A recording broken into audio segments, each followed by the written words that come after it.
Hello दोस्तों, exact mystery में आप सभी को स्वागत करते हुए मैं हूं अशोक कुमार राज और मेरे तहे दिल से आप सभी को नमस्कार, आदाब, सत श्री अकाल, राम राम। तो दोस्तों, आज का जो वीडियो है ये बहुत ही बेहतरीन वीडियो है और आज बाबा साईंनाथ की लीलाओं के बारे में जिन्होंने मुझे एक्सप्लेनेशन दिया है वो है हमारे साईं परिवार से एक बहन जिनका नाम है शशि श्रीवास्तव। तो उनसे मैं परिचय करवा देता हूँ आप लोगों को। ये देखिए, ये है हमारे साईं परिवार की बहन शशि श्रीवास्तव। ये मूल निवासी है सुल्तानपुर के, यूपी सुल्तानपुर, और इनका ससुराल है अमेठी में, वो भी यूपी में। लेकिन बरसों से वो मुंबई में रहते हैं और मुंबई के ठाणे क्षेत्र में वो रहते हैं। इनके साथ में ऐसा कुछ वाकया हुआ जो कि आप लोग सुनेंगे तो रियली आप लोग चौंकित रह जाएंगे कि बाबा साईंनाथ की कृपा इस तरह से भी भक्तों के ऊपर होती है। तो चलिए शुरू करता हूं। मैंने इनसे पूछा कि आप कितना दिन से बाबा साईंनाथ को मानते हैं और कैसे बाबा साईंनाथ की भक्ति शुरू हुई आपके जीवन में। तो इन्होंने कहा कि 2009 की बात शुरू की इन्होंने कि 2009 से इनको ऐसा लगा कि साईं बाबा वाकई कोई है। इनके बारे में वो सुने थे। बोले कि 2009 में बाबा साईंनाथ के बारे में इन्हें जानकारी तो थी, लेकिन कहाँ रहते हैं, कहाँ मिलेंगे, कुछ अता पता नहीं था। हालांकि ये जहाँ पे रहती हैं वहाँ पे उन्हें पता चला कि दो मंदिर है। एक तो इनके घर के बाजू में एक छोटा सा मंदिर है साईं बाबा का, और इनके घर से थोड़ी दूर में वर्तक नगर करके एक जगह है, उस वर्तक नगर में साईं बाबा का मंदिर है। तो यहाँ पे हमेशा इनका आना जाना था। हालांकि वो उस वर्तक नगर जो मंदिर है वहाँ पे से 20 रुपये में एक छोटी सी मूर्त लेके आए थे बाबा साईंनाथ की, और घर में उस मूर्त की ही पूजा पाठ किया करती थी। उस वक्त इन्हें बहुत ज़्यादा दृढ़ता नहीं थी भक्ति में, और वहाँ से साईं सच्चरित्र भी ला के पढ़ा करती थी। लेकिन वो काफ़ी दिनों के बाद वो लेके आए, जिसमें से बाबा साईंनाथ के जीवनी के बारे में काफ़ी कुछ इन्हें मालूम पड़ा। तो आगे बताता हूँ किस तरह से। पहले आप लोगों को वो बाबा साईंनाथ की जो मूर्त उन्होंने लेके आए थे 20 रुपये में, जो मुंबई के ठाणे एरिया में वर्तक नगर करके है, उस वर्तक नगर में जो साईं मंदिर है वहीं पे से उन्होंने खरीदे थे। साईं मंदिर के आसपास में जो मूर्तियों की दुकानें लगी रहती है वहाँ से। चलिए उस मूर्ति की तस्वीर दिखाता हूँ। ये देखिए, छोटी सी है लेकिन बहुत खूबसूरत। आप लोगों से कहा ना, बाबा साईंनाथ की मूर्ति कैसी भी हो बड़ी खूबसूरत लगती है, तस्वीर कैसी भी हो लेकिन बड़ी खूबसूरत लगती है, क्योंकि उसमें हमारे साईंनाथ हैं। और बाबा साईंनाथ जहाँ कहीं भी होते हैं, जहाँ कहीं भी दिखाई देते हैं, वही बड़ी खूबसूरती से हमें दिखती है। तो अब मैं शुरू करता हूँ। ये शशि बहन जो है, शशि बहन ये कहती है कि इनमें एक बार इस तरह की कुछ दिक्कतें हो गई थी, जैसे कि वो कुछ भी काम करने जाते हैं उन्हें सर पे चक्कर आता है, और ख़ासतौर पे जब वो टॉयलेट में जाते थे तो टॉयलेट में जाने के बाद वो क्या है, टॉयलेट में ज़रा से भी खड़े नहीं रह पाते थे। टॉयलेट में वो बैठ जाते थे तभी उन्हें चैन मिलता। जब भी जहाँ कहीं भी खड़े होते थे तो उनके सर पे चक्कर आता था, यहाँ तक कि एक चिड़चिड़ापन उनमें रहता था हमेशा के लिए, और उन्हें ये समझ में नहीं आ रहा था। हालांकि उनके हस्बैंड जो है, उनके हस्बैंड को भी ये बड़ी परेशानी सी लग रही थी कि प्रॉब्लम है क्या। एक बार डॉक्टर के पास लेके गए इन्हें, डॉक्टर ने इनका MRI करवाया, पर MRI रिपोर्ट जब आया तो MRI रिपोर्ट बिल्कुल क्लियर आया, और डॉक्टर ने कहा कि ये इस तरह की कोई बीमारी तो लग नहीं रहा है, लेकिन हाँ, इनमें कुछ साइकेट्रिक प्रॉब्लम हमें दिख रहा है। तो उन्हें साइकेट्रिस्ट के पास जाने के लिए सलाह दिए, और एक साइकेट्रिस्ट से यानी मनोचिकित्सक से इनका इलाज शुरू हुआ। तो मनोचिकित्सक से जब इलाज शुरू हुआ, वो इलाज चल ही रहा था, तो चलते चलते एक बार ऐसा हुआ कि श्री गणेश जी आने का टाइम हुआ। हर साल में जो गणेश पूजा होता है, तो बोले कि गणेश जी आने वाले हैं, 4-5 दिन बाकी रहा गणेश चतुर्थी के लिए। ऐसे टाइम पे उनके घर में साफ सफाई चल रहा था और ढेर सारे बर्तन भी रखे हुए थे, उसको साफ करना है। और इनमें यानी शशि बहन में ज़रा सी भी ताकत नहीं है कि 2 बर्तन को वो ठीक तरह से धोए। ऐसे में हुआ कि बहुत सारे बर्तन जब रखे हुए थे धोने के लिए, इनका हस्बैंड ने कहा कि तुम बर्तन उर्तन धो लो और मैं घर का साफ सफाई कर लेता हूँ, क्योंकि श्री गणेश जी आने वाले हैं, गणेश चतुर्थी सामने ही है 4-5 दिन। तो ये बर्तन धोने के लिए गए, पूरे बर्तनों को लेके बाहर फेंक दिए। इनको कुछ अता पता ही नहीं है, इनको बिल्कुल इतनी चिड़चिड़ाहट थी कि इन्हें कुछ भी अच्छा ही नहीं लग रहा है। हालांकि मनोचिकित्सक के पास इनका इलाज भी चालू है। तो ऐसा करते करते दिन बीतता गया, इनके बारे में किसी को कुछ पता ही नहीं चल रहा है। डॉक्टर ने बताया सब कुछ क्लियर है, फिर भी ऐसा क्यों, कुछ पता नहीं चल रहा है। बट पूजा पाठ वो करती थी, सारे भगवान के साथ साथ में बाबा साईनाथ की भी पूजा पाठ किया करते थे। ऐसा नहीं कि भक्ति को छोड़ दिया, पर अचानक से उनके दिल में ऐसा लगा था कि भगवान किस काम का है, मुझे इतनी तकलीफ हो रही है, मेरे साईं को भी नहीं दिख रहा है। तो ऐसा इनके मन में चलता रहा। और ऐसे ही 2019 के टाइम पे, 2019 के नवंबर की बात इन्होंने किया कि 2019 के नवंबर में उनका एक भतीजा आने वाले थे। और जब भतीजा यहाँ पे आए तो उनको लेके इन लोग शिरडी गए दर्शन के लिए, पूरे परिवार के साथ में। इनका एक बेटा एक बेटी है, हस्बैंड एंड वाइफ, और जो आए थे उनके घर पे उनको लेके, और पहली बार शिरडी दर्शन हो रहा है। तो शिरडी में जब दर्शन के लिए गए तो जैसे ही समाधि मंदिर में उन्होंने कदम रखे, समाधि मंदिर में कदम रखते सारे के सारे भक्त लोग जो है बाबा की तरफ देखना शुरू करते हैं, ऐसे ऐसे झांक झांक के देखते हैं, ये आप लोगों को पता है, और बाबा से अपने मन की बात करना शुरू कर देते हैं। और ऐसा लगता है कि मानो बाबा हमारे तरफ देख रहे हैं। कोई भी भक्त बाबा की तरफ देखेंगे ऐसा लगता है बाबा हमें देख रहे हैं। तो ऐसा ही हुआ, इन्होंने बाबा को देखे बगैर चारों तरफ इधर खंबे में दीवार में नज़र डालना शुरू कर दिए। और खंबे में दीवार में जब नज़र डाले तो उन्हें ऐसा दिख रहा था कि अरे वाह क्या बात है, ये सोने का बना हुआ है, सोने के महल जैसा है। तो ऐसा ये सोचते सोचते जब बाबा की तरफ देखने लगे तो इनको ये लगा कि मानो कि वहाँ पे कोई सोने का एक पत्थर रखा हुआ है, बाबा की मूर्त वहाँ पे दिख ही नहीं रहे हैं। फिर भी इनके पूरे परिवार के साथ वो चलते गए, दर्शन भी कर लिए। और दर्शन करने के बाद जब बाहर की तरफ निकले तो बाहर निकलने के बाद इनके हस्बैंड से इन्होंने कहा, यहाँ पे बीच में आपको इनके हस्बैंड से मैं परिचय करवा देता हूँ। ये देखिए, ये है हमारे शशि बहन का हस्बैंड, इनका नाम है राजेंद्र श्रीवास्तव। तो इनके हस्बैंड से कहने लगे, मैं घर पे रहती हूँ, मंदिर में जाती हूँ, वहाँ पे बाबा की मूर्त मुझे पूरी तरह से दिखती है कि बाबा की मूर्त लगी हुई है। बर्तक नगर में जाती हूँ, वहाँ भी छोटे मंदिर में जाती हूँ, वहाँ भी बाबा की मूर्त मुझे दिख जाती है। लेकिन यहाँ पे बाबा की मूर्त क्यों नहीं दिखी मुझे? ऐसा क्या मंदिर बनाया इन लोगों ने? ऐसा तो मंदिर मैंने कहीं नहीं देखा। और जैसे तस्वीर में दिखती है कि बाबा की मूर्त ऐसे लगी हुई है, लेकिन मुझे यहाँ पे ऐसा लगा कि सोने के पत्थर को रख दिया यहाँ। ऐसा क्यों? अब इनके हस्बैंड के साथ में बहुत कड़ी नोकझोंक हो गई। इनके हस्बैंड से इतनी कहासुनी हुई, इनके हस्बैंड ने कहा, तुम्हें पागल खाने में भर्ती करना पड़ेगा, अभी तुम पागल हो चुके हो। हालांकि शशि बहन ने मुझे ये कहा हंसते हुए कि वाकई मेरा ट्रीटमेंट भी चल रहा था मनोचिकित्सक से, पागलपंती का चिकित्सा। तो एनीवे, ये था इनका पहला वाकया। अब वहाँ से आ गए।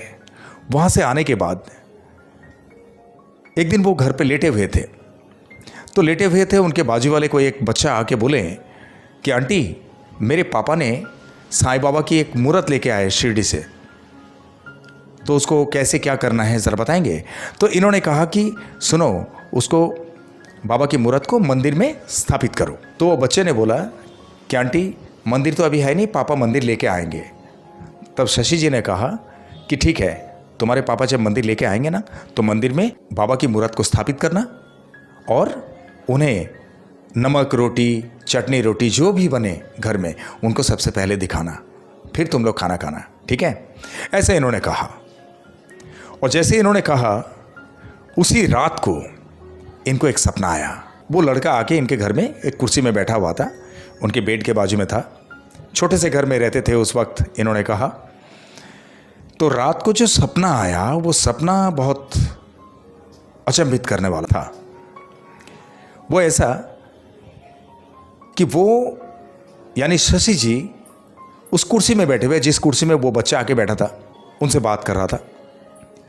वो कुर्सी में शशि जी खुद बैठे हुए हैं और बिस्तर पे बाबा साईनाथ खुद बैठे हुए हैं और पीठ उनका शशि जी की तरफ, क्योंकि उस खाट के जो है, जिस खाट में बैठे हुए थे, उस खाट के सर के तरफ मंदिर बना हुआ था शशि जी के घर में। तो उसी मंदिर के तरफ बाबा मुंह करके बैठे हुए थे और उनके पीछे बाजू शशि जी बैठे हुए थे, एकदम झब्बा वगैरह पहने हुए, कफनी वगैरह लगा हुआ। और उनके सामने एक औरत बैठी हुई थी। उस औरत से बाबा कहने लगे, तूने मुझे 12 साल से घर पे लाके रखी है, तूने तो मुझे भूखा ही रखी, एक दिन भी कुछ तो खिलाई नहीं। तो यह सपना देखने के बाद वो रो पड़े। उन्हें याद आई कि बाबा, मैंने कितनी बड़ी गलती की। 12 साल पहले ही उन्होंने ये छोटी सी मूर्त मुंबई के ठाणे एरिया में जो बर्तक नगर साईं मंदिर है उसके सराउंडिंग से उन्होंने खरीद के लाए थे। लेकिन बस जैसे घर में मानो कि कोई पुतला ला के रखे हो, कोई भगवान नहीं, ऐसे रख दिए। उन्होंने कभी उन्हें कुछ खाने के लिए नहीं दिए। हालांकि ये जो बच्चा इनके घर में आए थे पूछने के लिए कि आंटी साईं बाबा को लेके आए मेरे पापा शिरडी से, तो उनको कैसे क्या रखना है ज़रा बता दीजिए। तब इन्होंने खुद ही कहा था कि उनको मंदिर में स्थापित करके, और तुम्हारे घर में जो भी नमक रोटी चटनी रोटी बनता है तो वो बाबा को ज़रूर दिखा के उसके बाद तुम लोग खाना खाना। तो दूसरों को उन्होंने सलाह दिए, लेकिन खुद बाबा को 12 साल से कुछ खिलाए नहीं। बोलिए ओम साई राम। ये कैसे संभव है, आप लोग खुद ही सोचिए।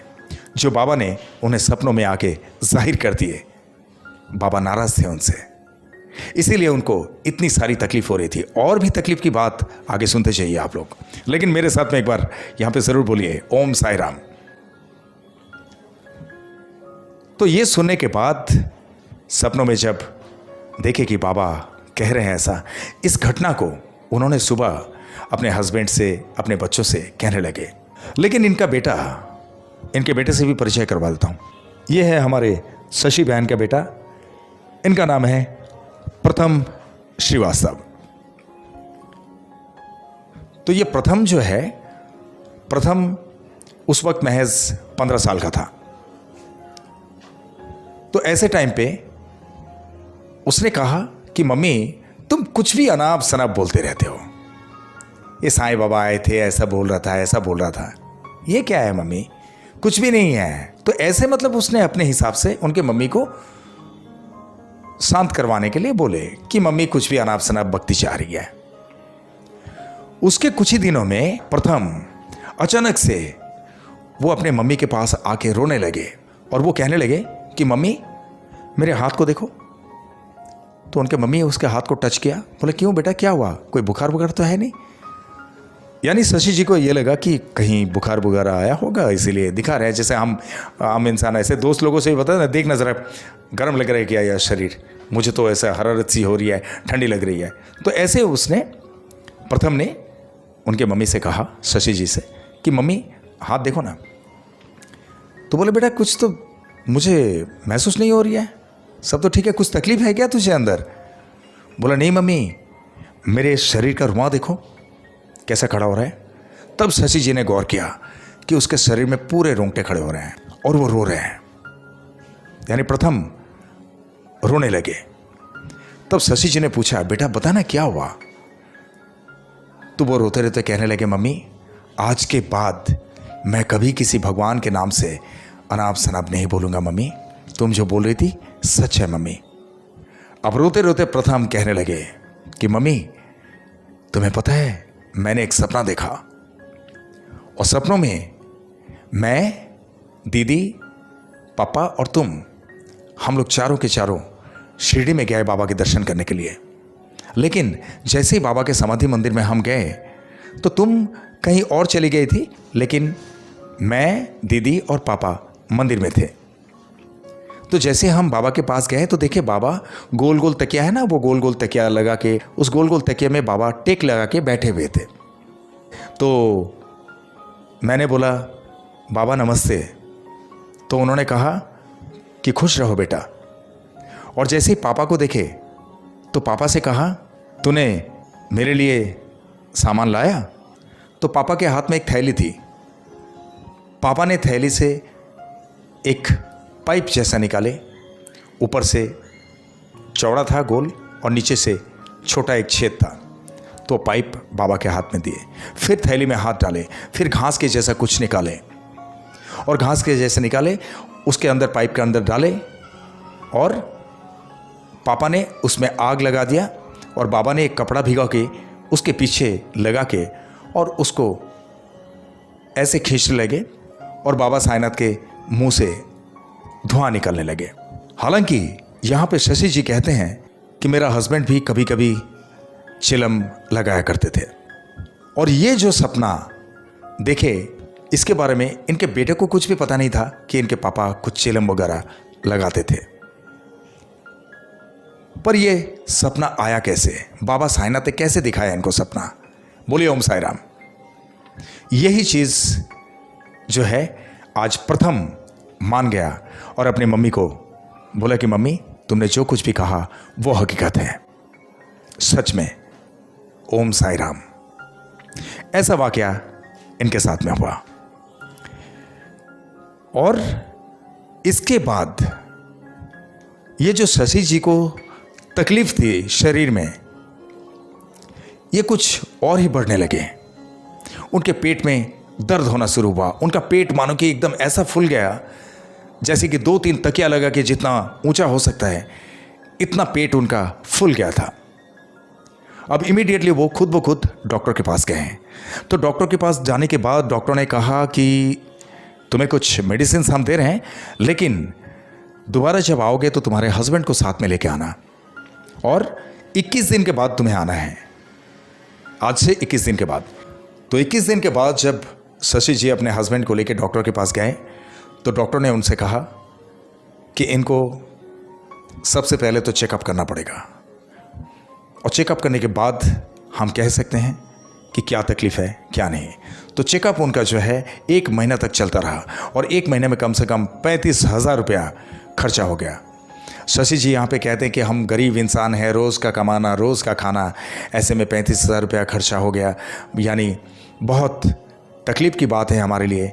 ऐसे भी पैसा कहाँ से आएगा क्या नहीं, ये सब परेशानी की बात है और इतने में मेरे तबीयत ख़राब के लिए खर्चा होते ही जा रहा है। तो जब सारे रिपोर्ट आ गए, सारे रिपोर्ट आने के बाद डॉक्टर ने कहा कि इनके बच्चेदानी में गांठ हो गया है और वो इन्फेक्शन बहुत फैल गया है उससे, इसे इमीडिएटली ऑपरेशन करना पड़ेगा। अगर ऑपरेशन नहीं किए और इसमें से इन्फेक्शन अगर फुट गया अंदर तो इनको और बचाया नहीं जा सकता, खत्म हो जाएंगे।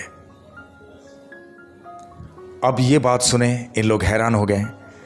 प्राइवेट हॉस्पिटल में ट्रीटमेंट चल रहा था, खर्चा वहाँ पे बहुत हेवी होता है, ये तो सबको पता है। जो प्राइवेट हॉस्पिटल का खर्चा है वो इलाज तो बड़े अच्छे तरीके से होती है, लेकिन खर्चा भी उतना ही होता है। अब डॉक्टर ने कह दिया कि फलाने तारीख को इनको लेके आना, इनको एडमिट करना है, लेकिन कम से कम 5-6 मर्द इनके साथ में आना ज़रूरी है, क्योंकि कभी भी कुछ भी ज़रूरत पड़ सकता है, चाहे खून की हो चाहे कुछ भी हो।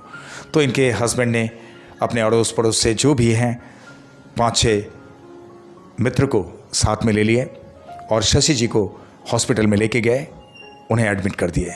अब एडमिट करने के बाद उन्हें ऑपरेशन के लिए डेट बता दिए कि इतने तारीख को ऑपरेशन होगा। और ऑपरेशन के टाइम पे इनका बेटा बेटी, इनका हस्बैंड सभी वहाँ पे मौजूद थे और भी जो भी संगी साथी थे उनके अड़ोस पड़ोस के सभी वहाँ मौजूद थे। लेकिन ऑपरेशन से ठीक पहले शशि जी के मन में आया कि मैं बाबा की भभूति थोड़ा सा चख लूं, क्योंकि डॉक्टर ने इस तरह से कह दिया कि इनकी ज़िंदगी के लिए इतना खतरा है यहाँ तक कि ऑपरेशन भी अगर सक्सेस ना हो तो कोई गारंटी नहीं है, बिकॉज उन लोग तो डॉक्टर तो हमेशा बॉन्ड कर लेते कोई ऑपरेशन करने से पहले, ये हम सबको पता है। तो शशि जी को अंदर से बाहर की तरफ सब कुछ दिख रहा था, कांच लगा हुआ था। तो उन्होंने किसी नर्सिंग असिस्टेंट से पूछे, मैं बाबा साईनाथ की भभूति ले सकती हूँ क्या? बोला हाँ हाँ बिल्कुल। तो बोले कि मेरे हस्बैंड के पास है, मेरे हस्बैंड को बोलिए उनके पास से मैं भभूति ले लेती हूँ थोड़ा सा। तो उनके हस्बैंड आए, उनके हस्बैंड से भभूति लिए शशि जी, और वो थोड़ा सा मुंह में चख लिए और अपने सर पे लगा लिए। उसके बाद वो बाबा को स्मरण में लिए कि बाबा तुम ही हो सब कुछ, करता धरता सब कुछ तुम्हारे हाथ में। और ऐसे में उनको कई दिन से ये भी सपना आ रहा था कि बेटी तू डर क्यों रही है, मैं हूं ना तेरे साथ में, तुझे कुछ नहीं होने दूंगा, तो बिल्कुल चिंता मत कर। पर शशि जी है तो एक आम इंसान हमारे जैसे, कहाँ ये सब बातें उस वक्त दिमाग में आ सकता है। तो वो बस सब कुछ बाबा साईनाथ पे छोड़ दिए। भभूति लेने के बाद अब उनका ऑपरेशन शुरू हुआ। ऑपरेशन हो गया। ऑपरेशन होने के बाद 24 घंटा वो बेहोश रहे, और जब वो होश में आए, होश में आने के बाद उन्हें कुछ कारणवश डॉक्टरों ने कोई दवाई वगैरह कुछ नहीं दिए, यानी पूरा एक दिन के लिए उन्हें कोई दवाई नहीं, कुछ नहीं। तो ऐसा कुछ मेडिकल रीज़न के बारे में होगा, शायद वो हमें पता नहीं, डॉक्टर ने उन्हें मतलब दिए नहीं थे, जैसा इन्होंने आगे बताया शशि जी ने। तो उनको जो है 24 घंटे के बाद जब इन्हें होश आया, तो होश आने के बाद जनरल वार्ड में लेके आए, शिफ्ट कर दिए। अब जनरल वार्ड में आने के बाद वो बहुत चिल्लाने लगे, कतरा के। उनमें इतनी परेशानी हो रही थी, इतना दर्द वो सह नहीं पा रहे थे, असहनीय दर्द हो रहा था। तो एक नर्स आके उन्हें समझाने की कोशिश की, तो भी वो समझे नहीं। फिर आखिर में डॉक्टर आए। डॉक्टर आने के बाद उन्हें बोले, श्रीवास्तव मैम क्या हुआ आपको, आप क्यों चिल्ला रहे हो? तो उन्होंने कहा कि सर मुझे बहुत दर्द हो रहा है, मुझे बिल्कुल सहा नहीं जा रहा है, सर मुझे कुछ दवाई दीजिए इस दर्द से निजात पाने के लिए। तो डॉक्टर ने उनसे बहुत रिक्वेस्ट किया, बोला बेटा आपका जो ऑपरेशन है ना, ये बहुत ही खतरनाक ऑपरेशन था, बहुत ही सेंसिटिव ऑपरेशन है, लेकिन पता नहीं मुझे कि कैसे आपका ये ऑपरेशन मैं कर पाया, कैसे हो सका। जब मैं आपका ऑपरेशन कर रहा था तो मानो कि ऐसा लग रहा था मेरे सिर्फ हाथ ही चल रहे हैं, बाकी कुछ सामान की जरूरत नहीं है। इस तरह से ये ऑपरेशन हो गया। बस इतना खतरनाक ऑपरेशन तो हो गया, अब थोड़ा सा एक दिन के लिए आप सब्र करो, अभी आपको कोई मेडिसिन हम दे नहीं सकते हैं, एक दिन का सब्र करो, एक दिन कैसे भी बर्दाश्त करो, बस कल तो आपको डिस्चार्ज कर देंगे हम हॉस्पिटल से, और उसके बाद आपको जो भी मेडिसिन देंगे उसमें आप सही होते जाएंगे और कोई दिक्कत नहीं। तो ये बात सुनने के बाद जो है शशि जी बड़े खुश हुए, कल तो मुझे डिस्चार्ज दे देंगे और मेडिसिन भी चालू हो जाएंगे, तो ठीक है एक दिन के लिए कोई दिक्कत नहीं।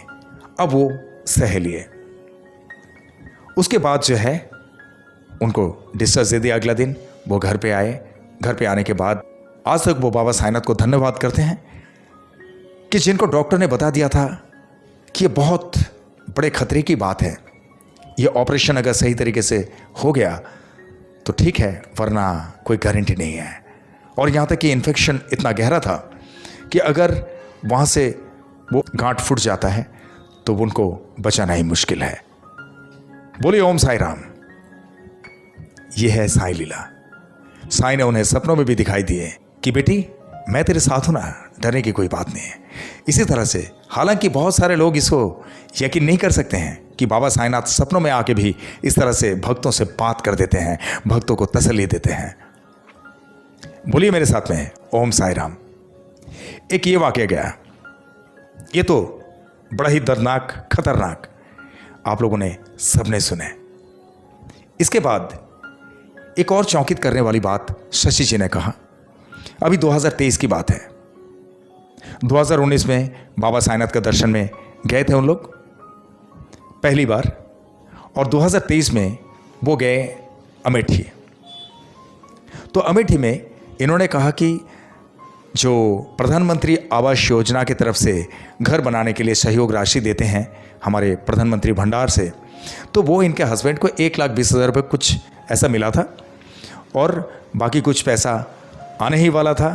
तो इन लोगों ने वहाँ पे जाके काम शुरू कर दिए। हालांकि प्रधानमंत्री आवास योजना के हिसाब से इन्होंने काम शुरू किया, लेकिन एक बहुत बड़ा आलीशान घर इन लोगों ने बना लिया। अब शशि जी कहते हैं कि वो कैसे बना क्या नहीं ये हमें पता नहीं, पैसा आता गया, हम बनाते गए। ओम साई राम। साईं जब किसी पे लीला करते हैं ऐसे ही करते हैं, और साईं जब किसी को देते हैं तो छप्पड़ फाड़ के देते हैं। बोलिए ओम साई राम। अब हुआ यूं कि इनका घर जब कंप्लीट हो गया, तो जिस दिन इनका घर का पूरा काम कंप्लीट हो गया, अगला दिन इन लोगों ने सत्यनारायण की कथा रखे। जिस दिन सत्यनारायण की कथा रखे थे, उसके अगला दिन अड़ोस पड़ोस के गांव वालों को सबको आमंत्रित किए थे वहाँ पे भंडारा खाने के लिए। उन्होंने भंडारा रखे थे, और जिस दिन भंडारा हुआ ठीक उसके अगला दिन एक ऐसा साधु परमात्मा उनके घर के दहलीज पे आए। उस वक्त लखनऊ से इनका एक भाई और भतीजा आया हुआ था। तो शशि जी का भतीजा जो है अचानक से घर पे आके उनसे कहने लगे, बुआ बुआ दरवाजे पे कोई साधु बाबा आए हैं, उनको कुछ दे दो ना। तब शशि जी घर के अंदर कुछ काम कर रहे थे। तो शशि जी ने उनके भतीजे से कहा कि बेटा एक काम कर, ये 10 रुपया दे रही हूँ, लेके जाओ साधु बाबा के हाथ में दे दे। तो वो 10 रुपया ले जाके साधु बाबा के हाथ में देने लगे। तब साधु बाबा ने नकार दिया, बोला नहीं मुझे पैसा नहीं चाहिए, पैसा रख लो। तो वो फिर से बुआ के पास गए, शशि जी के पास, और बोले बुआ साधु बाबा ने 10 रुपया नहीं लिए, तुम जाके दे दो। तो शशि जी खुद जब आए 10 रुपया लेके, बोले कि बाबा ये पैसा रखो ना, आपने क्यों लौटा दिए। बोले नहीं बेटा मुझे भूख लगी है, मुझे कुछ खाने का है तो दे। बोले बाबा अभी खाने के लिए तो कुछ है ही नहीं। बोले क्यों, कल तो तेरे घर में भंडारा था ना। ओम साई राम। मैं बोलते जा रहा हूं, मेरा खुद का रोंगटा खड़ा हो रहा है। आप लोग यकीन करें या ना करें, क्योंकि बहुत सारे वीडियो में मैं आप लोगों से कहता आ रहा हूँ ना कि जब मैं इस तरह की लीलाएं सुनता हूँ बाबा की, तो मुझे खुद को ही गुज़बाम्स होता है, मेरे रोंगटे खड़े हो जाते हैं। आप लोग भी सुन रहे हैं, मुझे पता है कि आप लोगों में से कई जन की इस तरह की स्थिति हो रही होगी। कैसे कह सकता है एक बंदा कि कल तुम्हारे घर में भंडारा था? क्या उसको अड़ोस पड़ोस के किसी इंसान ने सिखा दिए? क्या वो कोई पड़ोसी थे या गांव वाले थे? तो फिर इनके पहचान के होते। लेकिन ऐसा नहीं, वो एक संत थे, साधु। तो शशि जी ने उनसे कहा कि हाँ बाबा कल तो भंडारा था, लेकिन भंडारा का जो खाना है वो तो बासी खाना, बाबा आप बासी खाना कैसे खाओगे? बोले नहीं मुझे वही खाना चाहिए। तो इन्होंने खाना लेके उन्हें दिए। तो एक जगह पे बैठ के उन्होंने खाना खाए और उन्होंने ये कहा बेटी मैं तृप्त हो गया खाना खा के। तो वो जब बोले, इसके बाद शशि जी ने पूछे कि बाबा और कुछ दूं क्या आपको, और कुछ चाहिए? बोला नहीं नहीं नहीं नहीं और कुछ नहीं। अब शशि जी फिर से घर के अंदर गए और भंडारे में बने हुए कुछ लड्डू वगैरह एक थैली में डाल के और वो साधु बाबा के पास लेके आए और कहने लगे बाबा इसमें थैली में मिठाई उठाई रखे हुए हैं, ये आप ले लो। आप कहीं पे भी जाओगे अगर पानी उन्हें प्यास लगे तो इसमें से लड्डू खा के मिठाई खा के और पानी पी लेना। बोला बेटा वैसे तो मैं बहुत दूर से आया हूं और तू मुझे पहचाने नहीं, मैं तो तुझे 4 साल से जानता हूं। अभी ये सुने तो शशि जी रोने लगे। बोले कि आप, मैं तो पहली बार देख रही हूं आपको, आप कैसे जानते हैं? बोले मैं 4 साल से जानता हूं तुझे, तू मुझे पहचाने नहीं। तब शशि जी बोले कि मुझे तो ये बड़ी अचंभित लग रही है, मैंने तो कभी आपको देखी नहीं। बोले ठीक है कोई बात नहीं, लेकिन मैं तुझे अच्छी तरह से पहचानता हूं। अब क्या हुआ, इतने में उनकी मम्मी एक तरफ से आने लगे और जैसे ही वो अपने मम्मी की तरफ घूम के देखे शशि जी, मम्मी की तरफ घूम के देखे और सेकंड के अंदर जब इधर घूमे तो वो साधु गायब। बोले ओम साई राम। क्यों? अब बताता हूं आप लोगों को। शशि जी ने कहा कि 2019 में वो शिरडी धाम में गए थे बाबा साईनाथ का दर्शन करने के लिए, और 2023 में उनका घर बना यूपी के अमेठी में, जहां पे सत्यनारायण की कथा रखे थे, और उस कथा के बाद उन्होंने भंडारा रखे थे, और उसके एक दिन बाद ये साधु बाबा भंडारा खाने के लिए आए 2023 में। 2019 और 2023 कितना साल होता है? 4 साल। उन्होंने क्या कहा कि मैं तुझे 4 साल से जानता हूं, तू मुझे पहचाने नहीं, लेकिन मैं तो तुझे बहुत अच्छी तरह से पहचानता हूं। एक बार बोलिए मेरे साथ, ओम साई राम। इसे कहते हैं साईं लीला। कोई यकीन करे या ना करे कोई फर्क नहीं पड़ता है, लेकिन साईं जब अपने भक्तों के साथ में लीलाएं कर देते हैं तो ठीक इसी तरह से करते हैं। अनबिलीवेबल। चाहे कोई यकीन करे या ना करे, हमारे बाबा साईनाथ है ही ऐसे। वो चलते चलते हर सेकंड में, हर पल में अपने भक्तों के साथ में लीलाएं करते रहते हैं। क्यों साईं के पीछे लोग पागल है इतने? क्यों साईं के पीछे इतने भक्त जुड़ते जा रहे हैं? आप लोगों को बहुत पहले के एक वीडियो में बताया था मैंने, रेखा सुथार जी का जो वीडियो था कि इतने सारे भगवान रहते हुए साईं को क्यों मानते हैं। सर्वधर्म समभाव वो अलग जगह पे है, सबका मालिक एक अलग जगह पे है, लेकिन बाबा साईनाथ ऐसे हैं कि जैसे एक छोटे बच्चे से पूछा जाए तुम्हारे घर में आने वाले जितने भी गेस्ट आते हैं उनमें से कौन सा अंकल कौन सा आंटी अच्छे हैं, तो वो बच्चा उन्हीं के लिए अच्छा बोलते हैं जो उन्हें चॉकलेट लाके देते हैं, अच्छे अच्छे गिफ्ट्स लाके देते हैं। Am I correct? ऐसे ही है हमारे साईं, क्योंकि साईं को जो भी भक्त दृढ़ता के साथ में मन में भक्ति लेकर कुछ भी मांगते हैं, बाबा उनको खाली नहीं भेजते हैं, बाबा उनकी झोली को भर देते हैं। ये हमारे बाबा साईनाथ। बोलिए एक बार मेरे साथ में, ओम साई राम। तो आज की ये लीलाओं की बातें आप लोगों को कैसा लगा कमेंट बॉक्स में ज़रूर लिखना, मुझे बड़ी खुशी होगी। और ये शशि बहन, इनकी तबीयत के साथ साथ में इनके घर की सुख समृद्धि के लिए आप लोग भी बाबा साईनाथ से प्रार्थना करना कि हमारी शशि बहन अपने पूरे परिवार के साथ हमेशा खुशहाल रहे और इनके मन में हमेशा बाबा साईनाथ के प्रति इसी तरह से दृढ़ भक्ति रहे। तो दोस्तों, आप लोगों के साथ में भी इस तरह से कुछ भी बाबा साईनाथ के लीलाएं घटित हुई हो तो आप लोग भी मुझे संपर्क कर सकते हैं मेरे अंडरलाइन में दिए हुए इस नंबर पे, या तो मुझे व्हाट्सएप में टेक्स्ट करना, मैं आपको फ्री टाइम में फ़ोन कर लूँगा और आपसे लीलाएं सुनने के बाद इसी तरह से वीडियो बनाकर मेरे एग्जैक्ट मिस्ट्री चैनल में मैं लेकर आऊँगा। I promise it. और इसके बीच में एक बड़ी खुशी की बात मेरे तरफ से मैं आप लोगों को कहना चाहता हूं कि आप लोगों का प्यार मुझे जिस तरह से मिलते जा रहा है, I am really very happy for this. आप लोगों का प्यार इस तरह से मुझे मिलता रहेगा और मेरे साईं की कृपा मुझ पर बरसती रहेगी, मुझे कतई यकीन नहीं था। लेकिन जिस तरह से आप लोग मुझे अभी तक प्यार करते आए हैं, इसी तरह से हमेशा आप लोग प्यार करते रहना। आप लोगों का प्यार मेरे सराखों पे है, और आप लोगों का प्यार और मेरे साईं की कृपा अगर मेरे साथ में रहे तो I can do a lot of things. और आप लोगों का प्यार मेरे लिए सिर्फ प्यार नहीं, आप लोगों का प्यार मेरे लिए आशीर्वाद है। और आप ही लोगों के प्यार से आज 8000 subscribers has totally completed for exact mystery channel. Thanks a lot to all of you all.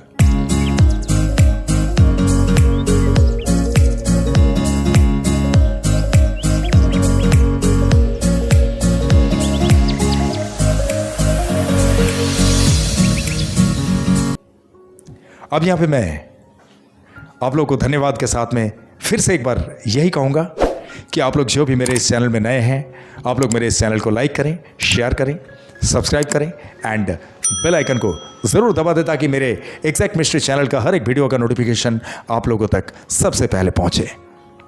Correct?